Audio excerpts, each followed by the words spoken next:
Good morning, everybody. It's Tuesday. It's been a morning already, but we're here. So I'm hoping you guys can get in. Had another issue with the app this morning, along with phone. It's just, and apparently Mercury's supposedly out of retrograde, but you wouldn't be able to tell that by my tech challenges as of late. So, but we're going to get started because it could be so much worse. It's that time. The Rutledge Perspective Radio Show live with me, your host, Laurel Rutledge, coming your way this morning at 10 a.m. Central from the historic KCOH TV radio station, The Boost, at the corner of Alameda and Wichita in Houston, Texas. Let's chat about all things leadership and showing up, how we get aligned, how we get clear, how we take action. Join me for some great conversation. And then head to your favorite podcast platform or my website and subscribe to my weekly podcast. It's also called The Rutledge Perspective. The episodes are short and sweet and full of juice. And I promise you, you'll get something out of every single one. Each one will help you shift your perspective. And I'm telling you, when you shift your perspective, you shift your circumstances. So join me this morning, 10 a.m. Can't wait to hear you. Bye. Good morning. Good morning. Good morning, everybody. I'm still looking at my video here. I'm trying to make sure.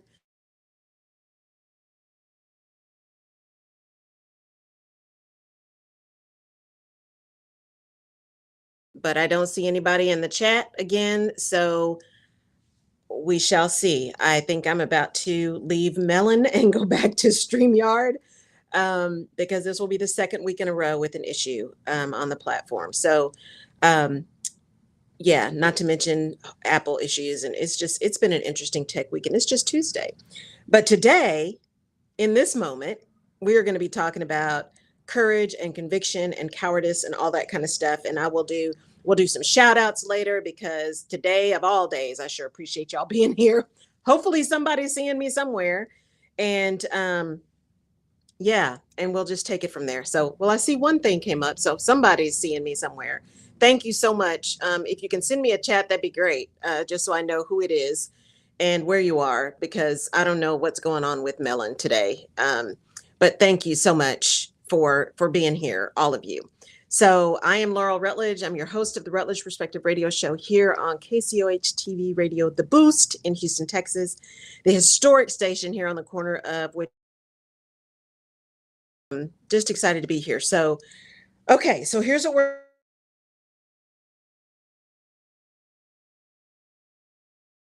and it's going to help me get ready for this conversation I'm getting ready to have for the second day in a row with Apple. So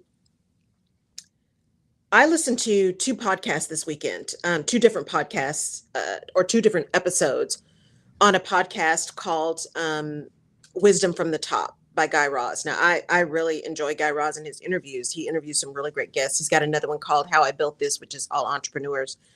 And this one is just thought leaders, right? Thought leaders in industry and leadership and all those kind of things. And so I listened to two podcasts this weekend. And again, I just go when I get ready to do my walk, and I'm really wanting to be in a space where I can listen and absorb.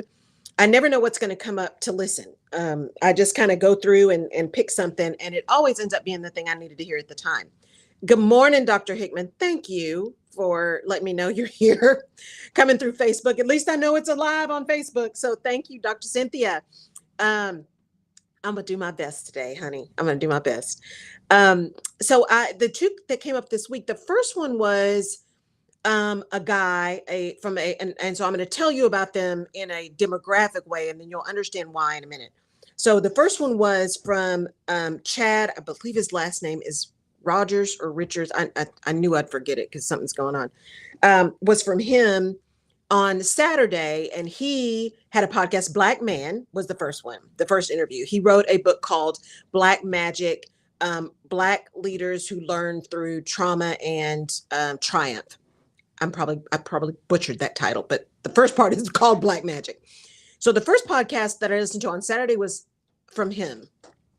The second podcast was a podcast I listened to, which was an interview with Kim Scott, who is the person who did Radical Candor, white woman, right? So Black Man, White Woman, those are the two different podcasts I listened to. And I didn't know that these two podcasts would be connected, or that they would at least connect for me in ways that we talk about things all the time, talking about speaking truth to power, talking about having courage in order to do that, talking about also taking the time to understand where you are. And sometimes you need to pause, and understand if you're in that fight, flight, or freeze mode, that if you are in a situation that you're unsafe, find a way to get out of that situation, right? If it's not unsafe, don't hurt you because you're mad at them. Figure out an intentional way to move. So all of those things that we've talked about kind of came together in these two podcasts.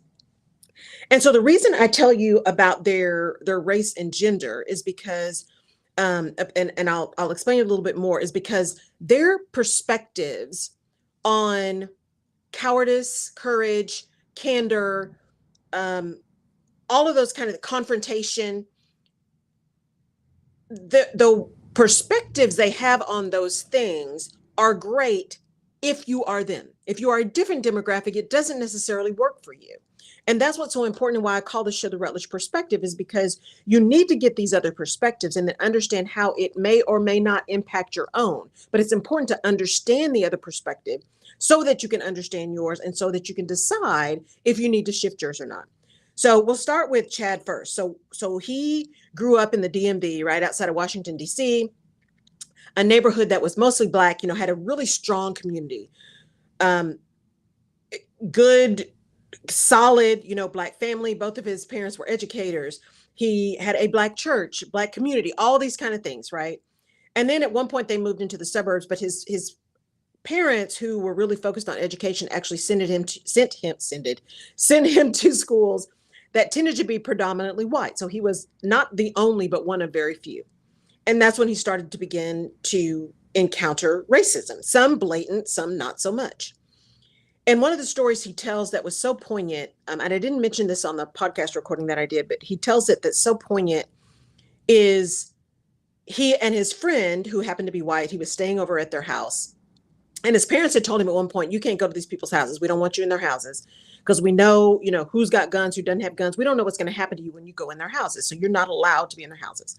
But I guess this friend was someone who was really close, and the parents knew each other. And so he was spending the night over there. And he said they happened to go downstairs and turn on the TV. And what was on was Malcolm X. And they started watching Malcolm X. And then I guess the kid's parents got really upset. But he said he stayed up all night because he never knew if those parents who he thought cared about him, his best friend who he thought cared about him, loved him, so to speak, really thought highly of him, weren't going to turn on him and turn him in or do something to him like he saw in the movie Malcolm X. He was up all night, right? And one of the things that his parents did was they always kept dinner time sacred, right? It didn't matter what happened, dinner time was sacred. Nobody coming to the door, nothing. Because that was time that they really spent with their kids and with each other. And so part of what he learned during that time and from his parents was you have to confront things when they happen. You don't just let stuff happen to you, you confront it. And to not confront it is being a coward, right? So cowardice. If you do not say something in the moment, you're being a coward. And so he learned over time to confront these things, blatant or not so much, to not just let things pass him by, right? And that makes a whole lot of sense. People will treat you the way you teach them to treat you. So if you allow them to continue behavior that is harmful to you or damaging to you or hurtful, then they'll continue to do that because they don't know anything different, or they don't care to know anything different. Or sometimes they're just evil and mean and just want to. So there's something to confronting behavior that is detrimental to you to try to eliminate or prevent that behavior from continuing. So I listened to that podcast. It's really good. Again, it's on Wisdom from the Top. I think it's episode 19. And so then on Sunday, as I was doing my early walk, because y'all, the weather's getting decent in Houston, and my walk didn't happen until 10 o'clock on Saturday, and there were way too many folk out there for my liking. Too many kids, too many strollers, too much noise, too many dogs, too much. And so I was early on Sunday to do my meditation before church. And so that time I listened to Karen Scott's interview talking about radical candor. And you may have heard about that. She has a book, she has a business called Radical Candor. And the whole premise of this is was around feedback and how, like I say, it's unkind to be clear. Her thing is, not only do you have to be clear, you have to be radically candid. You have to go out of your way to be candid with people. And she talks about a number of stories. She worked with Sheryl Sandberg. She went to Harvard. She lived in Russia for a long time, working over there, and then came back and went to Harvard Business School, and then worked in tech and was at Google, and all these kind of things. And she talks about how, it was when she started her own tech business, she had a situation with someone who was a really great person. Everybody loved him. He was the one who would get people to come out of their shell, put people at ease, all of those kind of things, made sure people were connected. But his work was horrendous. Like, it was subpar at best. And her thought process with this person was, well, but if I really come down on him hard, then everybody's going to hate me, right? So it was ego related. But he still wasn't doing anything. And even when she gave him feedback, it was the feedback sandwich. Oh, you're so great at this. We really need to work on that. But you're really good at this. And people don't understand the feedback sandwich. When you couch performance management conversation in all the beautiful things on the front and the back, nobody hears what they need to work on.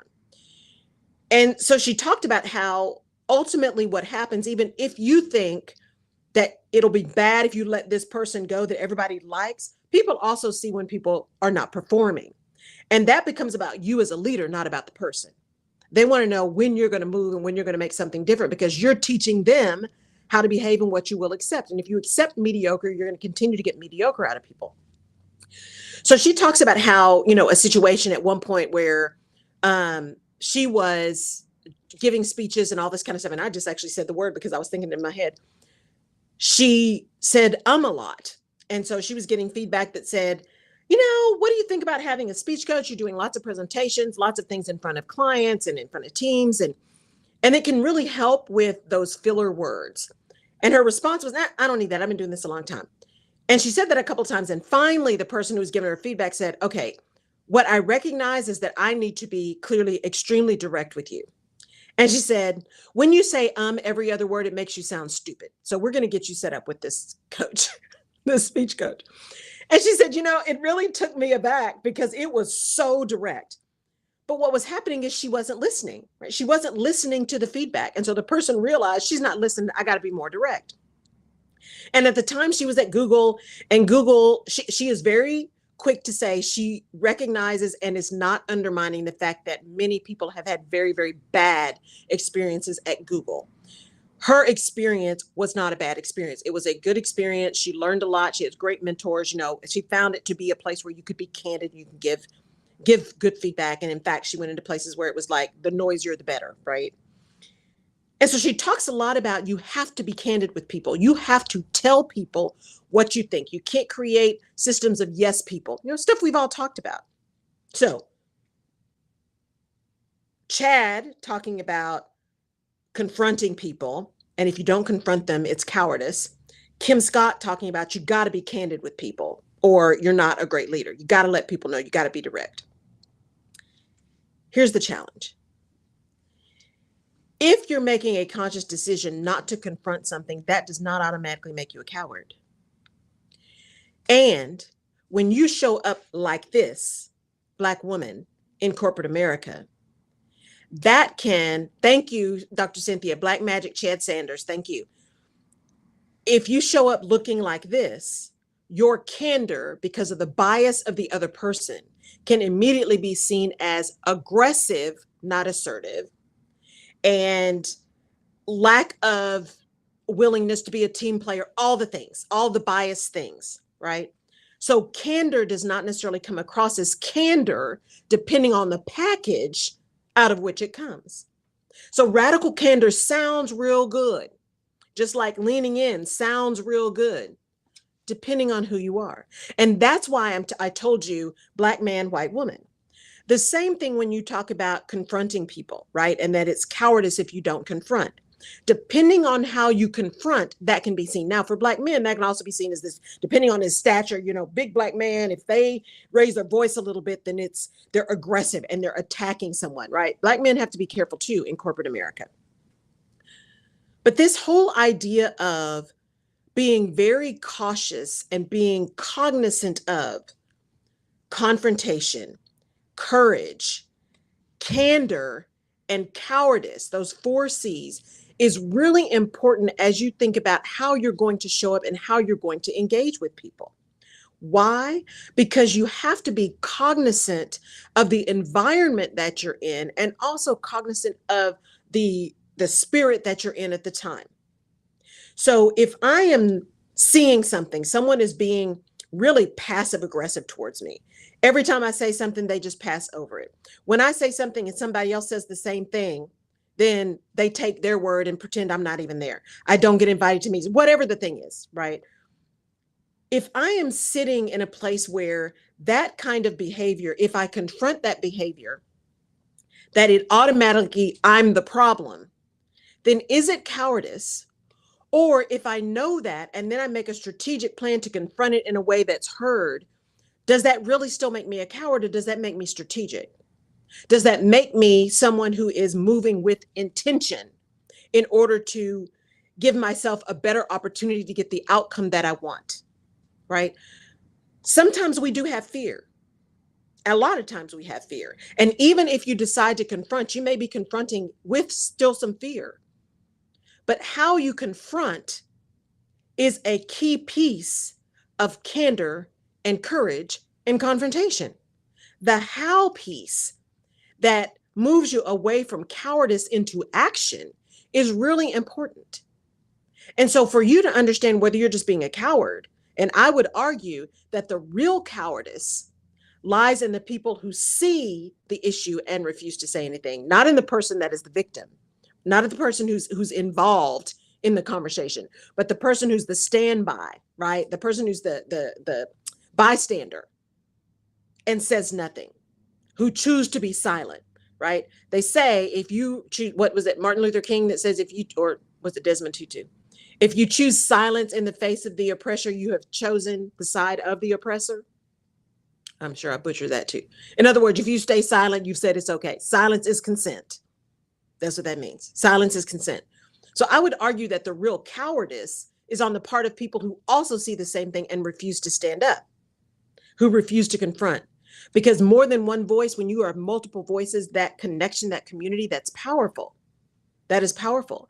And not everyone feels like they have the standing, not necessarily the courage, but has the standing to be able to confront bad behavior, especially in organizations that are old or in privately owned businesses where the owner, right, is the founder, or it's a family owned business. And heaven forbid one of the family members has the bad behavior. How do you confront the family member? Right? There are situations where it's not necessarily just cowardice. It is actually survival. It is self-protection. And so if you think about those 4 C's, courage, confrontation, right? Candor and cowardice. If you're in one of those situations where you're like, I don't know how to say something about this and protect myself because I got to do something because this is not feeling good anymore. I got to do something. One way to do that is to pause, really understand where you are, decide what your best alternative to a negotiated agreement is, right? What your BATNA, what your worst case scenario is, and then move. Don't move out of emotion. Move out of intent. It's why I talk a lot about assimilation, and there's a lot of different opinions on assimilation. I believe assimilation is important. And I was listening to a podcast a couple of weeks ago, and they were talking about assimilation in a negative sense, and you shouldn't assimilate. And many times people talk about assimilation in terms of selling out. That's not what I'm talking about. I think assimilation is important from this perspective. When I am talking about assimilation, what I'm talking about is understanding the environment in which you are operating, where you are showing up, whether that's a grocery store or your job. That intuition, right? That ability to understand, kind of pick apart, really get clued in on the environment in which you're operating. What is the culture? How do people respond? How do people behave? What is rewarded? What is punished? That's assimilation. Assimilation is understanding how to operate within an environment in which you put yourself or in which you are thrust. It's giving yourself the opportunity to gain political savvy in that situation. Assimilation taken to an extreme becomes code switching. I'm not talking about code switching, where you are not you, or where you bring just a piece of you and begin to act, put the mask on. That's you show up as somebody completely different in order to survive. That's code switching. I'm not talking about code switching. I'm talking about assimilation, wherein you understand the environment you're in and you modify behavior in a way that fits the organization, but does not undermine your self-worth or your real being. For example, a simple idea about assimilation is if you walk into an organization in this day and age that is still very formal, but you decide to come in Dockers and Doc Martens every day, assimilation would be, at least put a jacket on, right? You may not want to be a suit and tie, but at least put something on that's much more formal. That's assimilation, right? Refusing to do that is just rebellion. And that's okay. We all have a choice, but choices have consequences. Assimilation would be, if this is how I know they're dressing, which I should have known before I took the job, which is a whole different conversation. If this is the way they dress, right? Dressing for the part. If I can do that, what that does is it takes away an opportunity for someone to marginalize me just based on that thing. I have a better opportunity to get in the rooms where decisions are made. And then when I am in that room, I can help modify decisions. I can influence decisions. That's assimilation. It's not selling out. It's assimilation because, see, you decided to work there. And they had the dress code before you walked across the threshold.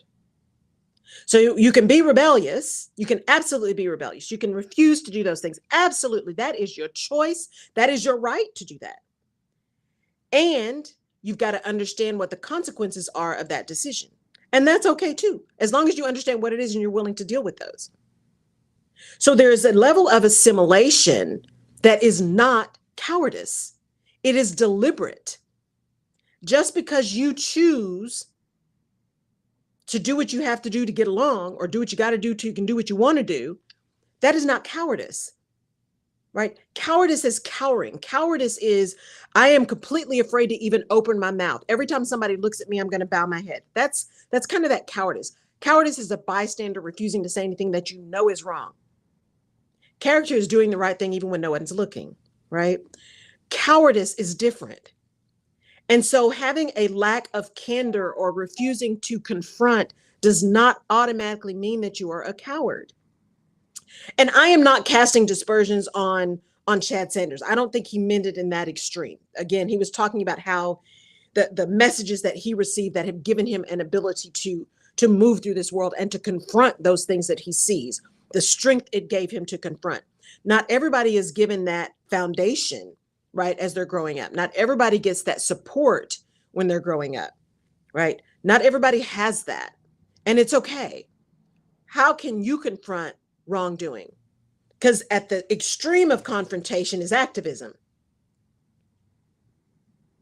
Let me say that again. At the extreme of confrontation is activism.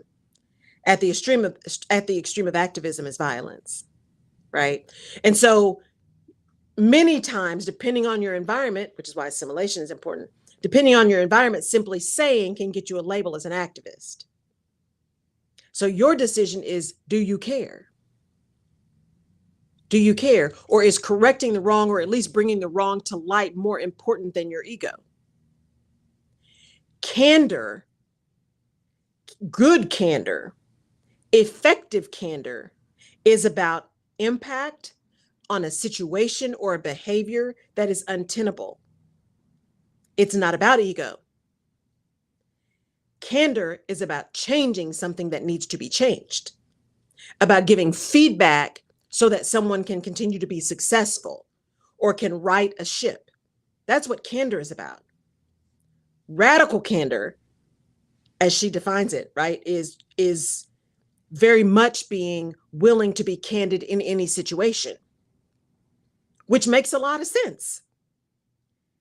And you gotta know the environment that you're in so that you know whether your candor is seen as belligerence or confrontational or aggressive, right? Or your candor becomes a performance management issue. You just don't know how to get along with people. You're mean to people. You're ugly to people, all the things, right? And she does, again, to Kim Scott's credit as well. She talks about how she recognizes that many times when we are trying to be candid or confronting an issue, there are things in candor that are related to outright racism, some bias, right? Or ignorance, or a combination of all three. And she recognizes that. So again, I'm taking pieces of what they've said that were really important to connect those, so that as you think about what you're doing and where you're going and how you're trying to make a difference, that you really recognize that courage to confront someone takes some effort. It takes courage to confront. It takes courage to be candid. But the lack of courage does not immediately make you a coward. Because if you own and sit in that cowardice, you will sit in paralysis. And you do not have to be paralyzed. And you are not ignorant. And you are not incapable. I'm here to tell you that right now. You are not ignorant and you are not incapable. And as Holly Dowling says, you are priceless because you are here. And you don't have to be perfect to be priceless. So don't allow a fear of confronting something to automatically make you think you're a coward. Sit and give yourself the gift of examining why you are fearful, and if the fear is valid. And if the fear is valid, what is it exactly that you're fearful about, and can you do anything about that? And then make some intentional decisions. Don't make emotional decisions out of fear, right? That's the thing we want to prevent from happening. That's the thing we want to prevent from happening. And we're going to take a quick break here shortly and do a commercial. But I want to get to a couple other points first. And we'll do the voting stuff at the end, the PSAs at the end, because I got some things to do. And we'll do the shout outs as well at the end. But we'll do a commercial here so when I can get some water, because it's been a day this morning. But this is just really heavy on my heart. I run into so many clients, and I run into so many people in general who are afraid to confront because they do feel like confrontation is activism, or they know through experience, and don't let anyone tell you your experience is not valid. Your lived experience is valid. But through their experience, they know if they say something, it's going to be painful. And we all like to avoid pain. And so it's difficult sometimes for people to confront a bad actor because that bad actor has been allowed to be a bad actor for decades, especially in older organizations. People don't start behaving badly just one day. They behave badly because they've been allowed to. The first time they behaved badly, nobody said anything. The second time they behaved badly, nobody said anything. The third time they behaved badly, somebody probably praised them for the outcome and didn't say anything about the bad behavior because the ends justified the means. So they've been taught that bad behavior is okay and acceptable. So often trying to confront somebody like that, who is a bully, is difficult because the organization has taught you that that behavior is acceptable as long as the results are okay. It's one of the downfalls of capitalism. We don't care about the how as long as the what's good. True leadership understands that the further you get up in the organization, it's more about the how than the what. Because if the how is right, the what will take care of itself, right? Different than entrepreneurship, right? If you understand the what, the how will take care of itself. When you're in leadership in organizations, your how becomes more and more important the further you go up in the organization, because your how impacts the business, because your how impacts people. And people are the reason the business makes money, right? You see that circle? But it all starts with you and how you engage. How are you candid with people? Are you able to focus on behavior, not character? Because that's where most of that falls down. The difficult performance management discussions fall down because it becomes personal. Kim Scott says something like, I hate that. She may not have said these words, but she talks about that whole idea of it's not personal, it's business. And she doesn't really like that statement. I love that statement. Because it's not personal, it is business. Until it is. And the reason I'm okay with this not personal as business is because I am able to separate not only in my head and in my ego, but in my words, the person from the behavior, their character from their behavior. I am not passing judgment on you or your family, your thoughts, none of that. What we are talking about is behavior and the impact of that behavior on the desired outcomes and how that behavior must be modified in order to get the outcomes that we're looking for and to meet the expectations that I have been clear about setting and that you have told me you're clear in understanding. It's business. It's not personal. If it was personal, I'd be talking about your character. I'd be talking about how bad a person you are and how we shouldn't have hired you in the first place. You know, all that accusatory stuff. That's personal. So I beg to differ that it's okay to say it's business, it's not personal. If your intent is focused on behaviors and outcomes that get to the results that you're looking for. Notice I didn't just say money. Sometimes it's just efficiency. Sometimes it's productivity. Sometimes it's just customer service and getting really great numbers in terms of customer service. It could be a number of things. Whatever that goal and outcome is, that's the focus. It's okay if you're focusing on that, but you got to know where you're coming from. If your ego is tied up in that performance conversation, then it is personal because you're doing what you need to do to protect you, not to do the right thing for the person or the business. And with leaders, it's not about you. It's about the other people, right? So think about, as we take this break, think about what it really means to be courageous and what it really means to exhibit cowardice. Because the other argument I would make about cowardice is those folks who have such bad behavior and just rip people to shreds are the cowards. They're the ones who are so afraid to be, for their weaknesses to be uncovered and to be brought to light, that they are willing to do anything to make everybody else look bad, including berate people so much that they're afraid to say anything. They're the folks who surround themselves with yes people. Cowardice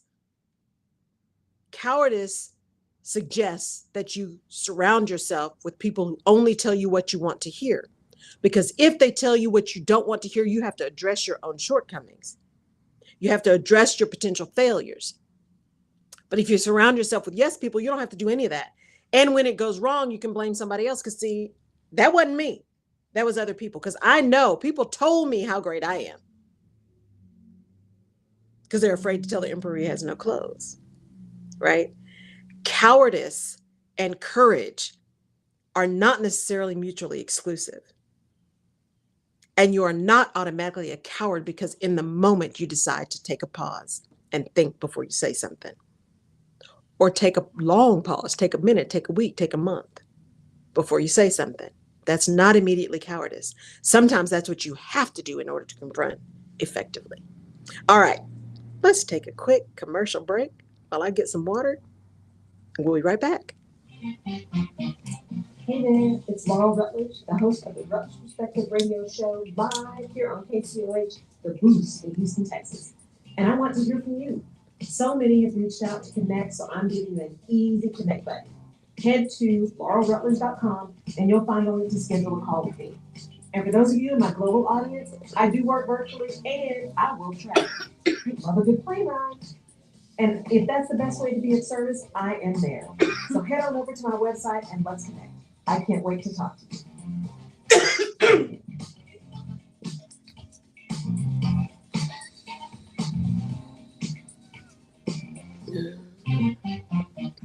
Hey there, it's Laurel Rutledge, the host of the Rutledge Perspective Radio Show, live here on KCOH, The Boost in Houston, Texas.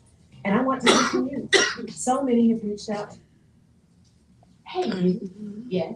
Are you tired of hearing you are a best? I'm good.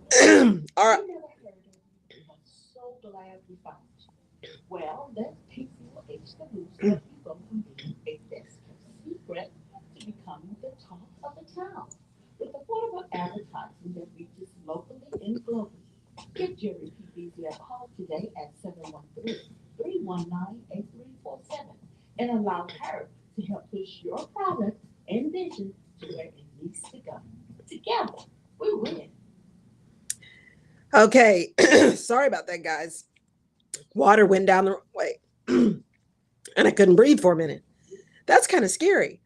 You wouldn't think that would happen, but Drinking too fast because I've got my little reminders about water. Because we need to hydrate. We must hydrate. Helps our brain, helps our spirit, helps with all the stuff that's ailing you. Get some water. All right. This is just so powerful. And thank you, Dr. Cynthia. And for all of you who are watching on other platforms, I can't see you. I see a couple of people on my Melon. So feel free to send me a chat if you need to. You know, as I walked in here and I was driving here, it's been an interesting day. So I spent 2 hours on the phone yesterday with Apple. Y'all know my love-hate relationship with Apple. 2 hours on the phone yesterday with Apple because my storage is not working. 2 hours. Finally, I just hung. By the time I was so exhausted. So I hung up, went back, deleted a whole bunch of stuff. Again, nothing has changed on my phone, right? But I deleted a bunch of stuff anyway, because, you know, they tell you to go through all those processes that we all go through anyway. And woke up this morning, it was down to, 75 gig out of 256. Right before I left, that was 7:00 this morning. Right before I left, 9:15, 9:30, it had gone back up to say, you're almost out of storage. Mind you, I hadn't been on my phone. I'd only been on my computer. I hadn't done anything on my phone. So I go back, I try to delete some other things, thinking about some stuff and trying to figure out what to do. It's down. We'll see what it says when I get back. Heavy on my spirit, because there was another technical thing that happened yesterday too. So I walk in, Jerry's like, look, you need to let some stuff go. I can feel you. You need to let it go. Let it go. What can you offload? Let it go. Don't bring that up in here, right? Don't be coming in here with your face looking like that. And it was heavy. It was really heavy. And then as I was thinking about this, because when I talk to y'all, I'm talking to me too. Let's just be real. I'm talking to me as much as I'm talking to you guys. And as I thought about this whole issue with tech and with Apple, because yesterday, if you guys use GoDaddy or Microsoft Office 365, right, online, you got mailboxes and stuff. You could bundle your mailboxes. Well, all of a sudden, and I've gone back and looked at my email. I never got a notice. All of a sudden, Microsoft just decided they're going to charge per mailbox. Well, I got 7. They're going to charge per mailbox. That's a lot of money. And so I'm working with a nonprofit, and I'm like, wait. So I'm on the phone with them, and I'm getting more and more irritated. And finally, I just said, you know what? I just tell me what it is. Tell me what the cost is, because I'm sitting here thinking, why am I frustrated? There's nothing this person on the phone could do. This is a Microsoft issue, and Microsoft doesn't care. They're just making more money, right? And so then you can switch. It's kind of like cable. You can keep switching providers because they don't do the right thing by existing people. So you switch providers. Cell phone companies finally figured it out, right? People kept switching every time you raise something. They just switched to another provider. Well, that kind of churn, they finally figured it out. If you're new or if you're existing, you all get the same deal. When I started thinking about this courage and cowardice and conviction and candor and customer service, lots of C's today, customer service, I said to myself, I am really frustrated and irritated. I am like tied to Apple right now because they make it so easy to move things between devices, right? And I've got a business to run. So being able to move things between my iPad and my phone and my computer, and when I'm out, being able to just find the pictures, and that is really important. It's a time saver, right? It's all about efficiency.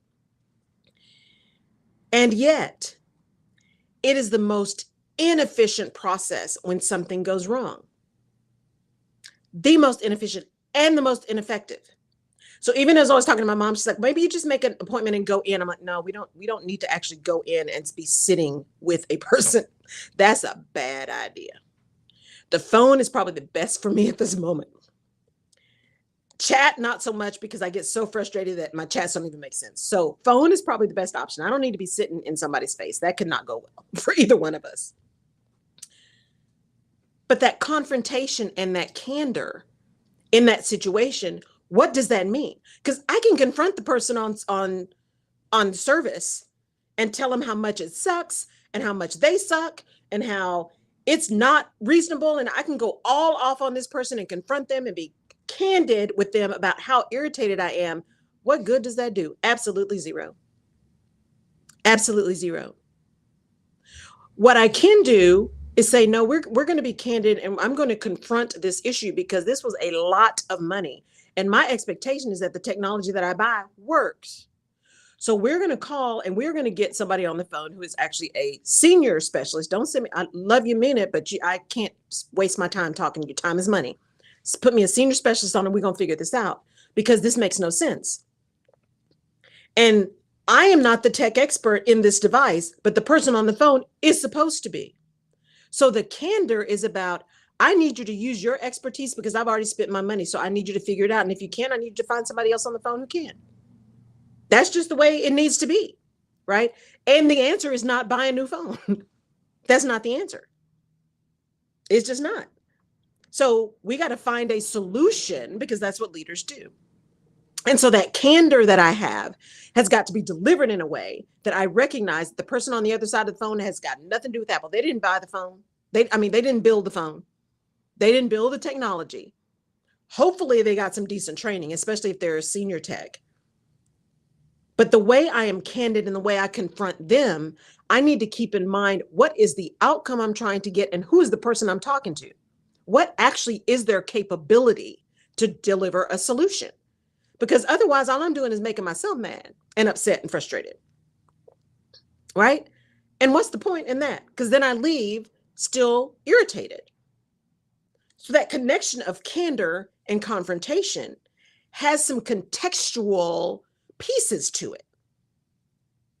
If I'm yelling and screaming at the people that work on my team because something didn't get done that had nothing to do with them, what good am I doing?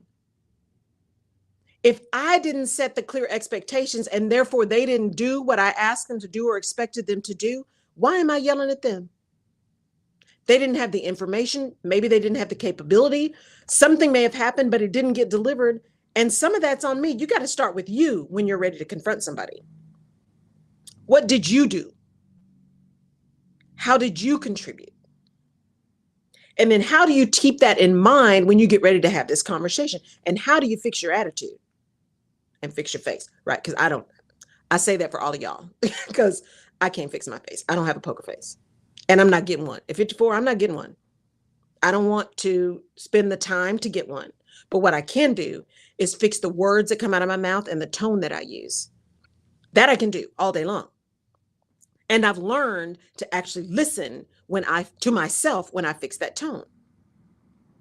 So when I say, help me understand what you really mean,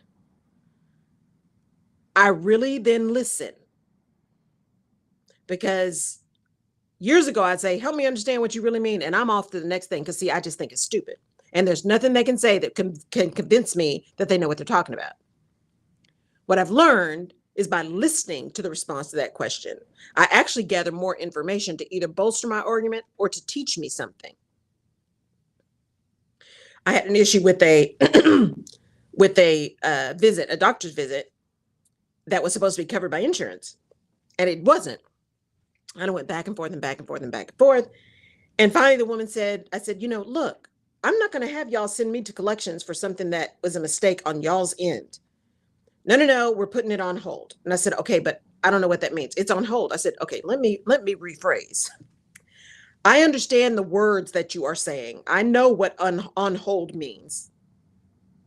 What I don't understand is what on hold means to you in your system. Context, right? I know what the words mean. I know what on hold means, but I need you to explain to me what on hold means in your system so that I can understand how on hold in your system impacts me. That's a different conversation. And the answer was different.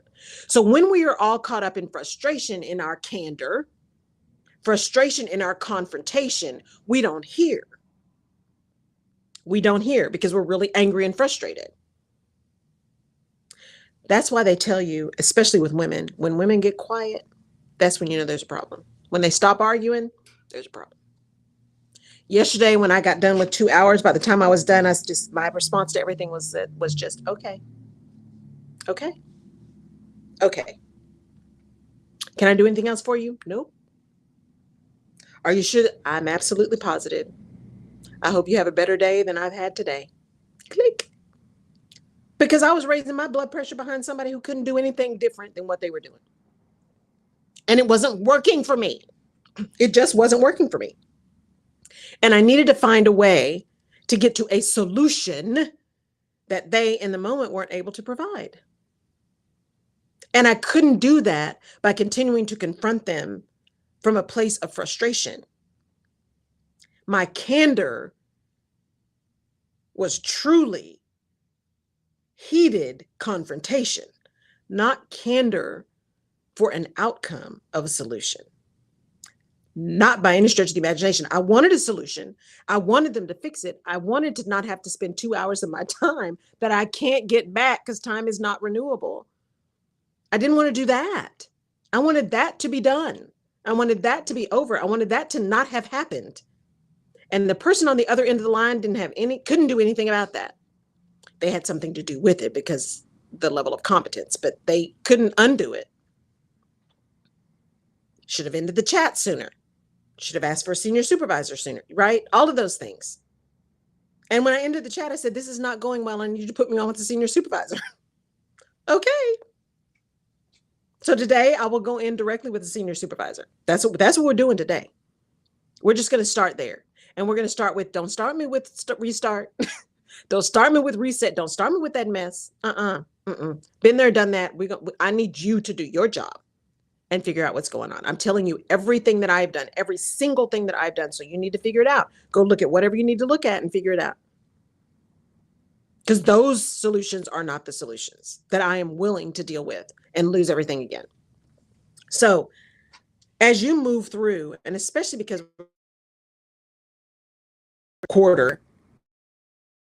month of the last quarter, really think through your situations right now.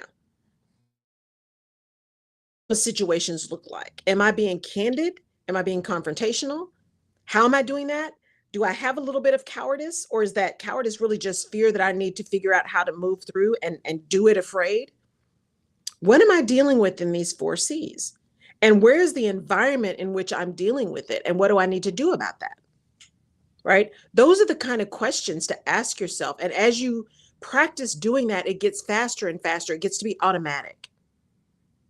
I recognize that when I am about to blow very quickly. Sometimes I recognize it and I don't care.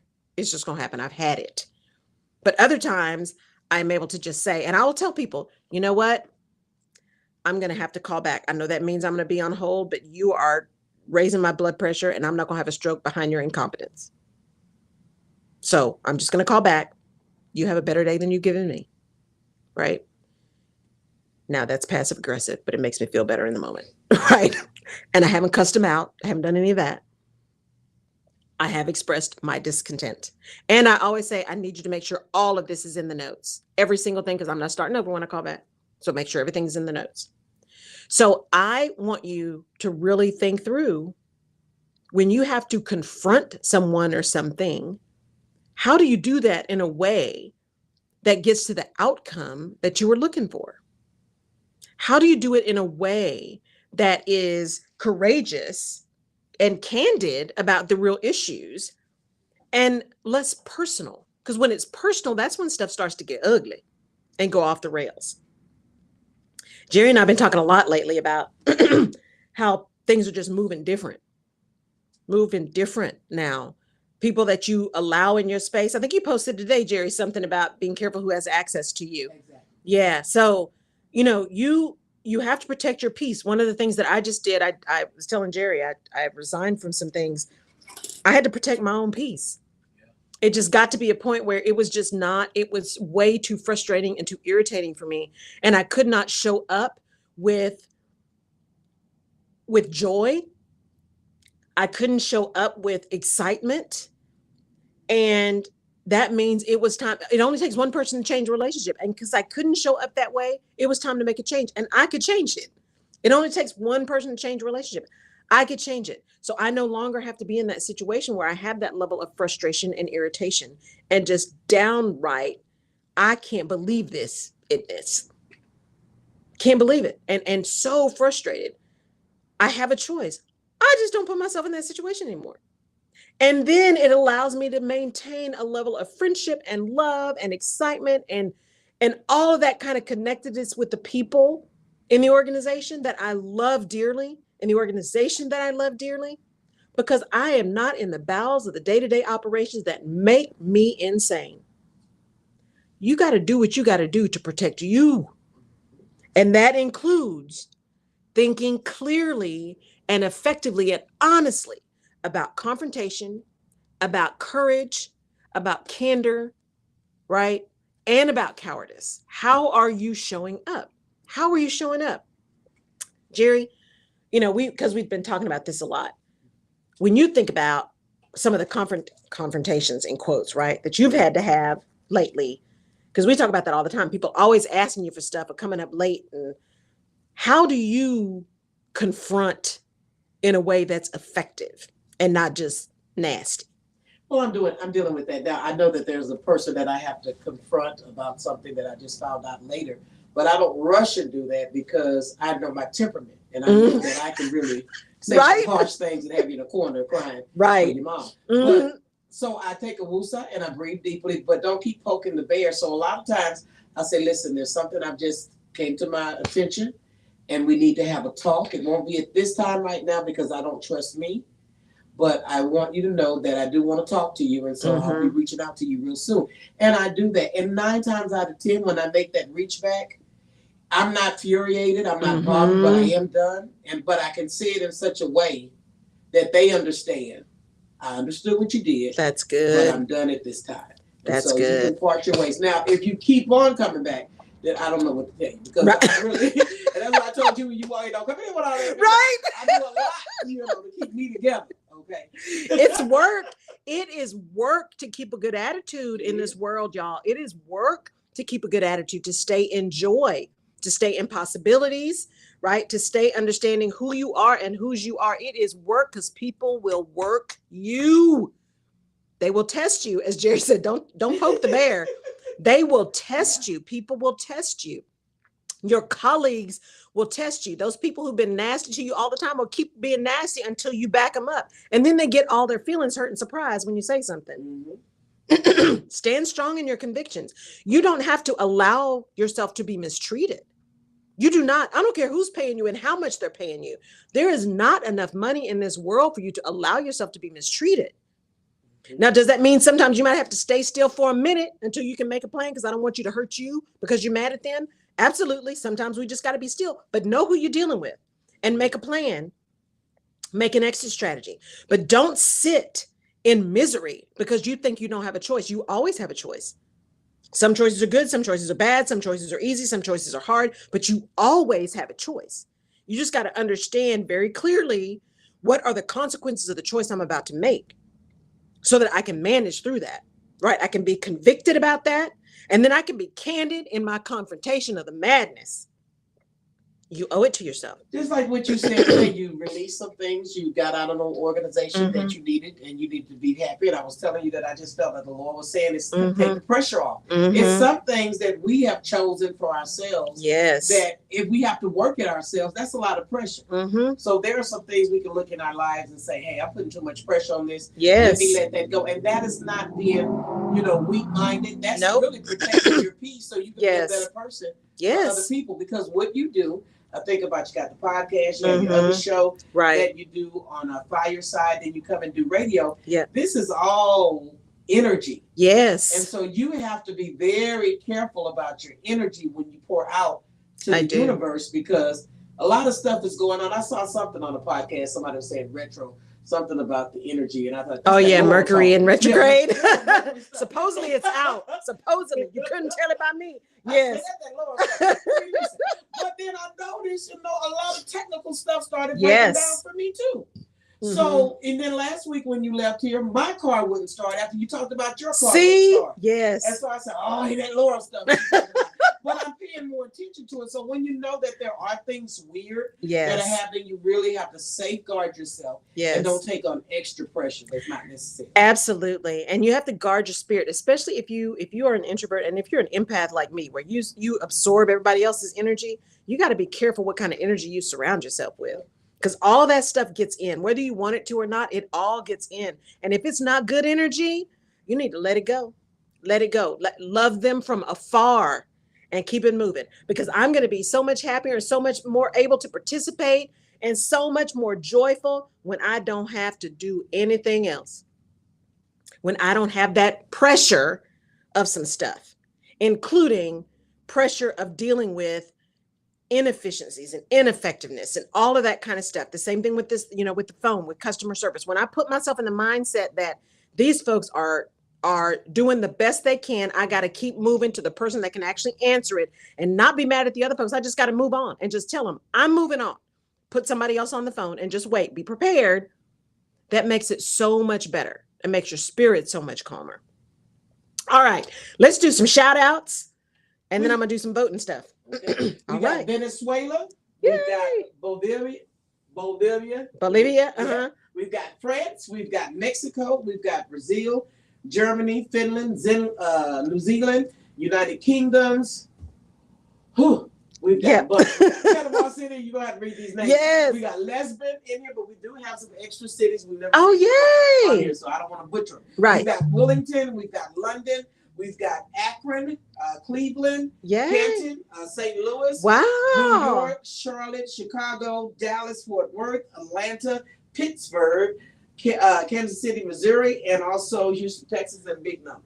I'm telling you, new cities showing up. Yeah. Thank you, guys. Thank you. Thank you. Thank you. Thank you for passing on. Thank you for listening. Thank you for being patient with the technology issues today again. And I'm gonna own this one. I'm gonna say, last week, one of the issues that happened, I reset some stuff. They told me to reconnect right before. That's what I did, and it jacked it up. So I'll be reconnecting at home before I come in. It's just, it's a process. So third time's a charm. This will be the fifth time. We're going to make sure next week is going to be good and we will get into the scheduled show. So you're going to see, I'm going to schedule a bunch of stuff out. So you'll see all of the schedules coming up. So that way they'll be ready and I don't have to think about it. They'll be ready to go. So thank y'all for being a part of the Rutledge Perspective. I want you to go out and vote, please. Go get registered. Texas. October the 11th is the last day to register to vote. October the 11th. That is next week. Go get registered. Go to vote.gov in the United States, vote.gov, to find out the issue or the rules for registering to vote. Vote.gov. Go find your ballot at ballotpedia.org. Go find the rules and your rights as a voter at whenweallvote.org. Go to places and get the information you need. Educate yourself on the issues that the candidates are talking about, what their positions are, and go check their social media. What have they seen? There are a bunch of people who have been really radical about their positions, especially a woman's right to make choices for her own body. There are a lot of people who have been very vocal about the fact that that doesn't exist. All of a sudden, those things are disappearing off their websites. All of a sudden, they're somewhere in the middle. That's a lie. So go back and look, because now in the internet, nothing dies, nothing disappears. Go back and find it. Go back to old articles. Go back to old things where they're quoted, because you will find all of these folks and what they're saying on both ends. Go look at those folks who are on the fringes. See the stuff they've said before, because if those folks who are normally on the fringes, you see them moving towards the center, don't be fooled. Don't believe the hype. Go see, because they're going to show up. People will reveal themselves to you early. Believe them the first time. Dr. Maya Angelou. People will reveal themselves to you early. Believe them the first time. Go get educated on the issues. Go get educated on the candidates. Go find out where you get registered. Go get registered. If you are registered, check your registration. There's craziness happening with the registration. Check your registration. Make sure that you are registered. Understand how the polls work in your place. Understand where your polling places are. I'm going to have to call the Board of Elections again, because I have signed up to be a poll worker and I'm still waiting for someone to call me so I can go to the training to do that. So go do what you can to make sure that we have really great elections, smooth elections, that the elections are valid, because they are. There was no issue of widespread fraud. In fact, I think they may have found a couple of places, and they were people who weren't who they were saying were going to be the people who were voting fraudulently. And make sure that you are paying attention. Make sure you're paying attention. All right, guys. It's been a great Tuesday. Thank y'all so much for being here. You gave me energy. Now I can go back and fight with Apple. Y'all have a great week. We'll talk to you next week. Bye.